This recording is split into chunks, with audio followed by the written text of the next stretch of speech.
Tonight on Denver 7 News at 6, the cold sets in. The purpose of this gathering is to embarrass the 45th president. Attorneys make their case for the former president. Confusion over deportation leaves a major arson case in limbo. Healthcare workers are pushing people to get the vaccine. It's worth it. I want to make sure everybody knows. Now, this one says they should plan for side effects as well. I was in bed from sunrise to sunset every single day for 3 days. And we pay a visit to the sweetest pit stop in the state. Sending love around the world. This weather is for the birds and nothing and no one else. The sun will not come out tomorrow, nor will it the next day. All right, if you like the cold, that's what you have to look forward to tonight and this weekend. Good evening, and thanks for watching Denver 7. I'm Ann Trujillo. And I'm Shannon Ogden. Glad you're here tonight. Denver spent much of today in the single digits, and it's only going to get worse. Chief Meteorologist Mike Nelson kicks off our coverage of the Big Chill. Mike? I tell you, this cold air has been hanging out just to the east of the Denver area for a couple of days, and now it's certainly come our way. Check out the current numbers. It's 0 at Golden, and temperatures in the single digits throughout most of the I-25 corridor. It's milder in the foothills. Remember, cold air's heavy. It doesn't like to move uphill, and so it's having a little trouble getting up toward Georgetown and Fraser, but it will get there. Across the state, below 0 up in the northeast corner, but still in the mid-40s off to the southwest. That's the leading edge of the cold air, and it's actually pushing gradually over the mountains, and it will come into most of Colorado over the course of the weekend. And we have plenty of advisories, a very colorful map right now. Wind chill advisories on the plains, winter storm watch, southeast Colorado, winter storm warning, most of the mountains, as well as an avalanche watch in the high country because of the additional snow on top of an unsteady or unstable snowpack up there. So you can already see some pretty decent snows up on the Continental Divide, western Boulder County. That's going to gradually increase across the state. The extremely cold air arrives. Metro gets a few inches of snow, up to a foot of snow expected in the mountains, and dangerous cold through the weekend. All right, thank you, Mike. We'll see you in just a little bit. Well, backcountry skiing and snowboarding has rarely been more dangerous than it is right now. Or more attractive to thrill seekers. Denver 7 Sloan Dickey has the story. It is no doubt going to be a busy weekend up here in the mountains, but there's some concern with these crowds and new snow about avalanches. The Colorado Avalanche Information Center has put into effect an advisory for most of the Front Range saying normal routes and safety habits may not protect you in certain areas. That's because there's so much snow expected on what they're calling a weak snowpack. So avalanches this year are much more common. We put it at about a 1 in 10 years. So the last time we saw a year like this was the 11-12 avalanche season. We have really weak snow at the bottom of the snowpack. It's incredibly fragile. We've been seeing avalanches triggered from a distance and from low angle slopes. And these conditions do change very quickly up here. So if you do plan to head into the mountains this weekend, check the conditions at colorado.gov/avalanches. Reporting in Loveland, I'm Sloan Dickey, Denver 7. The Danish man accused of starting the spring fire in 2018 will continue to be held in Colorado while his mental health is evaluated. A judge had considered letting Jesper Jorgensen go free on the understanding that he would be deported. Well, there was some confusion today on whether that would actually occur under current ICE policy, so the judge delayed a final decision and then set another hearing for early March. The spring fire destroyed 130 homes near Fort Garland and remains the 5th largest in Colorado history. Well, it's been more than a week since Josh Hall and his dog disappeared hiking near Nederland. Hall remains missing. The dog was found yesterday, a little worse for wear, but he's alive. Here's Patrick Perez with the story. Happy the dog has quite the story to tell. I've never quite been able to see his ribs like this. It's a miracle he's even alive, although 15 pounds lighter. How can a domestic dog be up in the Rocky Mountains in some extremely severe conditions and emerge with no frostbite whatsoever? That's what Josh Hall's family wants to figure out. He and his dog Happy went hiking last Wednesday, starting at the Hesse trailhead with the goal of getting to Devil's Thumb Lake. I mean, it was just another day. Like he went out to go on a hike and I was going to see him. But then a snowstorm came in, and more than a week later, no one had seen Josh or Happy.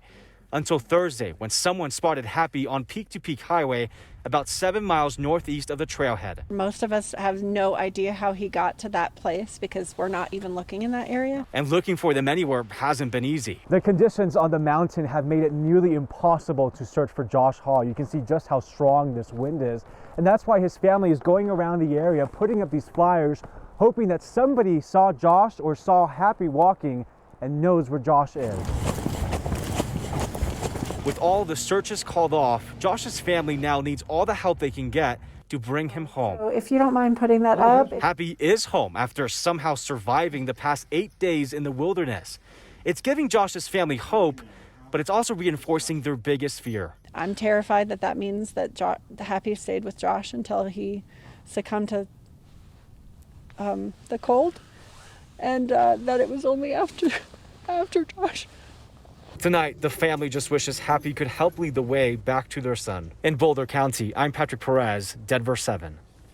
Attorneys representing President Trump in the impeachment trial invoked the First Amendment in trying to downplay the president's words today. They also attempted to establish a double standard, arguing that Democrats also use strong language, specifically the word fight, when speaking to supporters.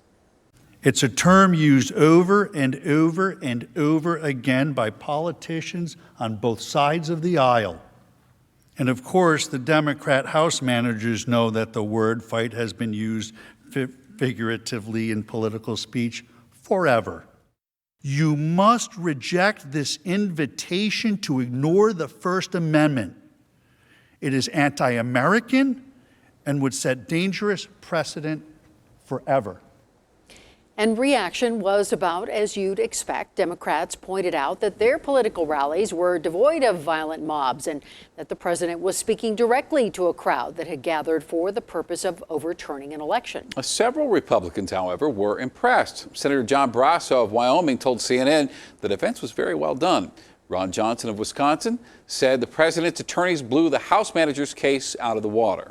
Now, the defense rested its case after 3 hours of deliberation. A final vote and likely acquittal is expected tomorrow. Colorado with a good, not great day of containing the virus. 2,100 cases and 13 deaths confirmed today. Now, the other numbers are better, much better. 470 people are in the hospital tonight, meaning just 5% of all available beds are in use by COVID patients tonight. And the positivity rate is below 4%. Another 40,000 vaccines were administered in our state today.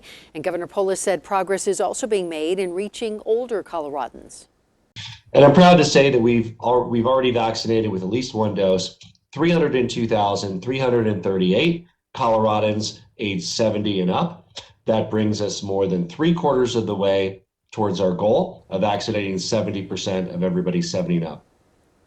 And we continue to receive a number of questions on the vaccine and its potential side effects. Now, most of us will be fine. However, that second dose, that can be a doozy. You might feel weak for a few hours, or if you're anything like a woman we spoke with this afternoon, you may feel bad for days. Denver7's Russell Haythorne has that story. As a healthcare worker, Brittany Graves catches plenty of bugs. I've had pneumonia 4 times. She even had COVID this past December. I was a little tired, some fever. So when the psychiatric clinic she works in started offering the vaccine, she jumped in line for the first dose. I had a little arm soreness, nothing that wasn't manageable. Then came a dose of reality. And the second dose, they said, you'll be a little sick. And a little sick was like an understatement. It was horrible. Her Aunt Sarah, who's a CNA herself, says it was a bit scary. I kept going in, checking her temperature. I kept making sure she had a lot of fluids in her. Your body's like, ooh, what is this? That's Dr. Michelle Barron at UC Health. Let's also bring in Dr. James Knight at the Medical Center of Aurora. Both are infectious disease specialists. I think this is a very common situation, unfortunately. Younger people seem to have more side effects than older people. The good news is experts say vaccine symptoms, even severe ones, are typically short-lived and vary widely. May mean one thing with one patient, another thing with another patient. Dr. Barron can attest to that. I felt terrible for like 6 hours. It was very bizarre. Brittany isn't discouraging people. She's simply advocating for more education. The people who give the vaccine need to be telling people, you're going to be very sick from this. Potentially. which can help families and even employers prepare. I think that's a reasonable message. It really can limit somebody's ability to work. The key is it's worth it. Doctors say when you get the vaccine, you're not only protecting yourself, but also your family, your friends, and your neighbors. If you have vaccine-related questions, you can email us at 360@thedenverchannel.com. I'm Russell Haythorne, Denver7. And getting this country vaccinated is priority 1A for the Biden administration. Priority 1B is making life bearable. In the meantime, Denver7 sat down with the Deputy Director for the National Economic Council today to talk about the relief package. Billions are to be devoted to renovating schools and providing teachers with protective equipment. Stimulus payments are a work in progress. Now, the White House wants to give people $1,400, but say the threshold for who receives the money and how much they'll get, well, that's up in the air. Previously, the cutoff to receive some form of payment was an annual salary of $87,000. Some senators have suggested it be reduced to $50,000 instead. And based on our conversation, the president is unlikely to accept anything below $65,000. Now, as for when that aid will arrive, that will take some time. Our goal would be for it to be passed as soon as possible. I know Speaker Pelosi and Majority Leader Schumer are working on getting it through the legislative process in Congress. It's probably going to take at least a few more weeks, is our understanding. Mid-March seems to be the earliest date for passage. A proposal to raise a minimum wage does not stand a chance of making the final bill and will have to be addressed separately and at a later time. Denver City Councilwoman Kendra Black wants to make those extra ketchup and soy sauce packets optional. Black's bill would require customers to specifically request condiments or cutlery with a goal of reducing waste. The plan is currently still in the idea phase. Lots of advisories in effect, just how cold it's going to get and how much snow to expect. And a labor of love for sender, recipient, and everyone in between. The least we could do is to share a little love.